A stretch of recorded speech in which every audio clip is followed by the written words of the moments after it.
гишүүдийнхээ өгдөөний хамгаалан айлтгая.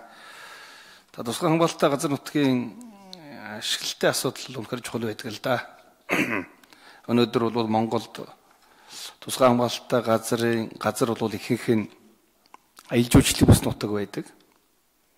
Тийм учраас бол ашиглах зайлшгүй шаардлага байдаг. Тийм учраас ашиглалтын асуудалтай холбоотойгоор зөрчлүүд бол нэлээд хэмжээгээр гардаг юм аа. За би хоёр зүйлийг тодруулъя гэж бодож байна. Нэгдүгээрт нь би бас өмнө ч ярьж ирсэн. Батсансар даргуул байсан бол зүгээр байсан. Өвөрхангай аймгийн Батүлзий сумын асуудал байгаа юм. Сумынхын төв тусгай хамгаалалттай газар нутгийн бүсэд орчихсон. За энэс болоод сумын төвийн иргэд газрын хуулийн дагуу газар эзэмших ашиглах боломжгүй болчихсон. Тэгээд энэ тусгай хамгаалалттай газрын бүс нутгаас сумын төвийн эдбэр газрыг чөлөөлж өгөөч гэдэг асуудлыг тавиад бараг 5 жил болох нэ. 2014 онд анх тавьж ирсэн. Одоо 4 жил гаруй болж байна. Энэ огт шийдэгдэх юм аа. Энийг нэг засгийн газар хэлэлцээд нэг шийдчих болдгоо юм уу? Монголд хоёрхан сум байдгийн юм лээ. Батүлзий нэг нь Хинтээ аймгийн Дадалт сум байдгийн гэсэн. Сумын төв нь тусгай хамгаалалттай газрын бүс нутагт орчихсон. Тэгээ энэс болоод иргэдэн нөгөө газрын хуулиар олгогдсон газар эзэмших, ашиглах боломжгүй, бүр өмчлөх боломжгүй болгоцсон. Энэ хуулийн хэрэгжилтэнд гол нөлөөлж байгаа нэг юм энэ байгаа юм. Тийм учраас энийг би асууя гэж бодоод байгаа. Ер нь ойрын үе засгийн газар энийг хилцэн шийдчих боломж байгаа юу? Ямар шалтгаанаар хожлоод байгаа юм бэ? 4 жил гаруй болж байгаа асуудал. За хоёрдугаарт нь Богдхан уулын асуудал байгаа. Богдхан уул тусгай хамгаалалттай газар нутаг. За гисэн боловч амьдрал дээр өнөөдөр бараг талаас ч илүү нэг байгаа. Барилгачлалт бий болчихсон. Хот төлөвлөлтийн ажлууд хийгдсэн нэг юм бүс нутаг болчихсон. Тэгээ одоо энийгээ цаашдаа яах юм бэ? Машин барилга нуурах юм уу? Аль эсвэл одоо хот төлөвлөлтөйг уялдуулж явуулах юм уу? Яах? Хотын захиргааныхын ярихаар бол тусгай хамгаалалттай газар нутаг учраас газар олголтын асуудлыг бид шийддэггүй. Байгаль орчин аялал жуулчлалын яам шийднэ. Бид үл зөвхөн одоо энд оролцоо байхгүйгээс болоод хот төлөвлөлтийн ажил байхгүй юмаа гэж яриад байдаг. Тэгэхээр цаашдаа ерөн засгийн газраас энэ чиглэлээр ямар арга хэмжээ авъя гэж байгаа юм бэ? Яам төлөвлөж байгаа асуудлууд байна уу гэсэн ийм хоёр зүйлийг тодруулъя. За Цэрмэцэд хариулах уу?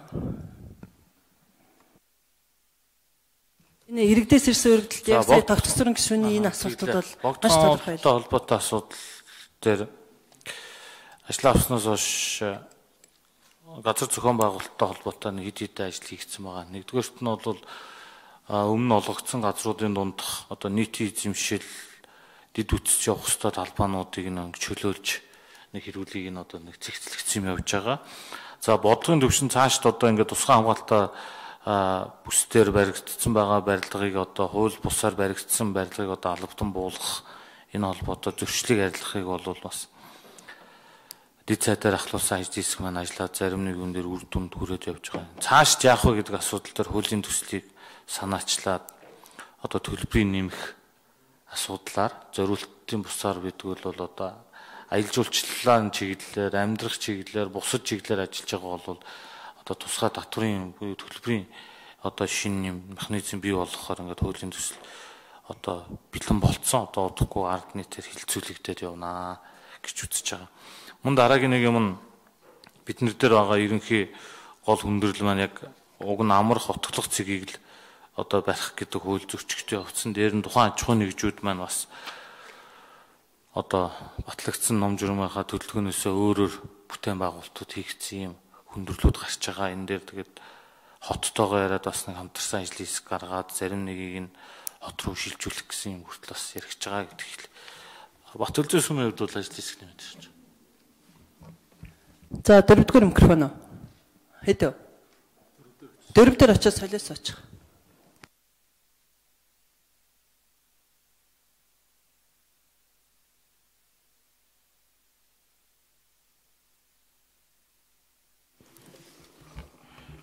За сайн өглөөний мэнд ахлын мэргэжилтийн их мөгнө. Энэ өлзийтэй холбоотой асуудлаар байгаль орчин аялал жуулчлалын яамны төрийн нарийн бичгийн даргын тушаалаар 2015 онд ажлын хэсэг байгуулагдаад За ингээд газар дээр нь очиж ажилласан байдаг. Тэгэхээр тухайн өлзийтэй холбоотойгоор бол яг 2 хэсэг газар дээр энэ тусгай хамгаалтаас чөлөөлүүлэх асуудал тавьсан байдаг. Тэгээ Бат өлзий суман дээр, сумын хамаарах хэсэг дээр. Тэгэхээр яг энэ нэг хэсэг нь бол одоо яг Улаан Зүтгэлэнгийн дээр байрлаж байгаа энэ газрыг бол одоо тусгай хамгаалтаас харах боломжгүй. Яагаад гэвэл энэ маань цаашлаад энэ Улаан Зүтгэлэнгийн хэсэг болоод тухайн орхон голын одоо голдрол чанарт бол нөлөө үзүүлэх учраас энийг бол чөлөөлөх боломжгүй. Харин яг одоо сумын хариалж байгаа сумтай ойрхон одоо тэр сум тэлж байгаа газар дээр бол одоо чөлөөлөх боломжтой гэх байдлаар ажлын хэсгийн дүүлэлт гарсан.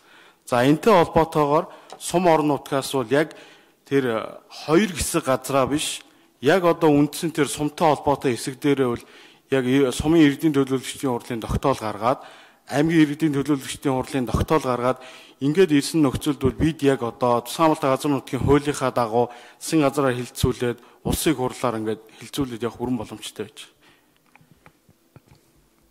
За мөн За. Дөрөвдүгээр микрофоныг.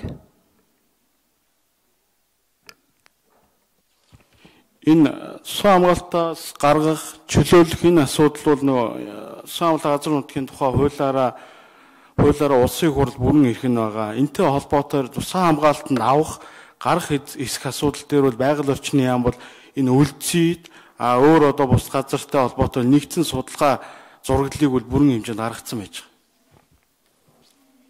Тэгээд ягаад одоо хүртэл оруулж ирэхгүй байгаа сайдаа?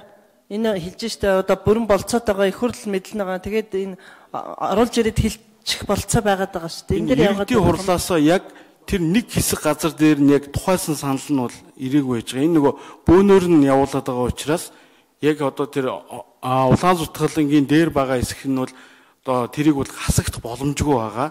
Яг одоо сум тэр хэлж байгаа хэсэг дээр бол боломжтойгоо хэсэг дээр бол сумын болоод аймгийн иргэдийн төлөөлөгчдийн хурлын санал ирсний дагуу бол одоо судалгаа нэгдээд явах хэрэгтэй байдаг. Дарааллын дагуу. Тийм ээ. Тогтсорын гишүүн тодруулах уу? За, тогтсорын гишүүний микрофон. За, Баталцын суман дээр шүү дээ. Та нарт тэр боломжтой гэж үзэж байгаа газрынхаа координатуудыг өгөх хэрэгтэй байгаамаа. Өмнө нь бол жоохон өргөн хүрээтэй байна гэж би ойлголоо. Гэхдээ та нар бол ингэж болно шүү дээ. Өмнө ирсэн санал дээр нь тулгуурлаад санал хоёрыг нийлүүлж байгаа танах шийдчих боломж байгаа шүү дээ. Сум иргэдийн хурл, аймгийн иргэдийн хурлууд нь өмнө бүгд хуулийн дагуу хэлсэн саналаа ирүүлсэн учраас та нарын яриад байгаа тэр хэсэг үнэхээр сумын ирүүлсэн хэсэгтээ давхцаж орж байвал тэр хүрээндээ танах шийдчих боломж нь байгаа байхгүй юу. Тэгэл 5 жил, 4 жил хүлээлгээл ингээл нутгийн иргэд газраа эзэмшиж чадахгүй ийм л байдал бий болоод байгаа. За, би нэг асуулт асууя. Энэ тусгай